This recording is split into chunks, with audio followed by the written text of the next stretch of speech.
We're always told to be better, right? To grow, to overcome, to improve. It's kind of the default setting for modern life. But what if there's a totally different way? In this explainer, we're going to dive into a pretty radical alternative to that relentless pressure to just keep climbing. So we start with a voice that probably sounds really familiar. The source calls this voice the shadow, and its message is all about that urgent, constant hustle. It's that voice in your head, that feeling from society that tells you if you're not moving up, you're sinking. Stagnation is death. You have to climb.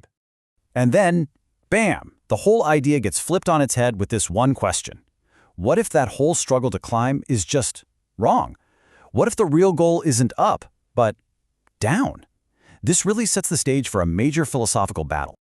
Okay, so let's properly unpack this first perspective, the shadow's call to go up.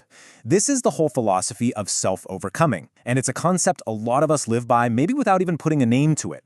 It's that nonstop chase for a better version of ourselves. And the rules here are pretty clear-cut. This isn't a suggestion, it's a command. We must go up. We must constantly work on overcoming who we are. It's all wrapped up in this really powerful idea of peeling away your old skin to become new. Self-improvement is presented as this necessary, maybe even painful process of rebirth. So here it is, laid out side by side. You've got these two totally opposing forces. On one side, self-overcoming. That's about ascending, becoming, climbing. And on the other, this brand new kind of weird idea, self-undergoing, descending, ceasing, falling. Let's dig into that other side of the coin. All right, here comes the counterargument. We're introduced to this second voice, the soothsayer, and this character doesn't just offer an alternative, they call for a total rejection of the climb itself. The soothsayer kicks things off with this incredible metaphor that just completely turns the tables on that peeling away idea. Instead of renewal, the process is just painful. You're crying while you do it, and when you finally get to the center, looking for your true self, you find it's empty. There's nothing there except the tool you used for all that cutting. Let's just break that down. So self-improvement is just you stripping away your own layers. The process itself hurts. And the punchline? That core self you were hoping to uncover is a total illusion. According to the soothsayer, it was never there in the first place. And the critique keeps going with another amazing image.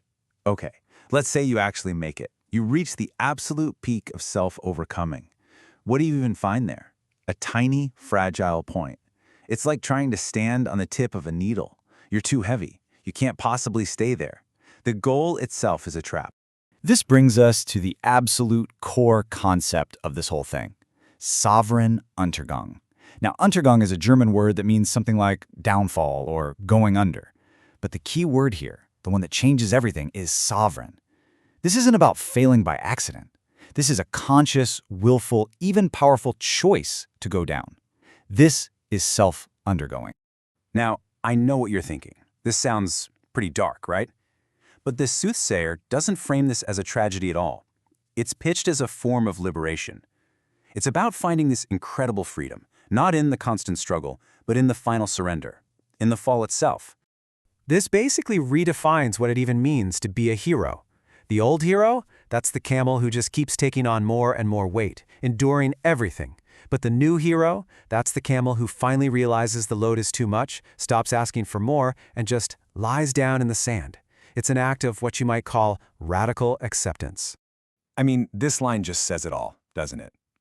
The struggle of self-overcoming is like fighting against the wind.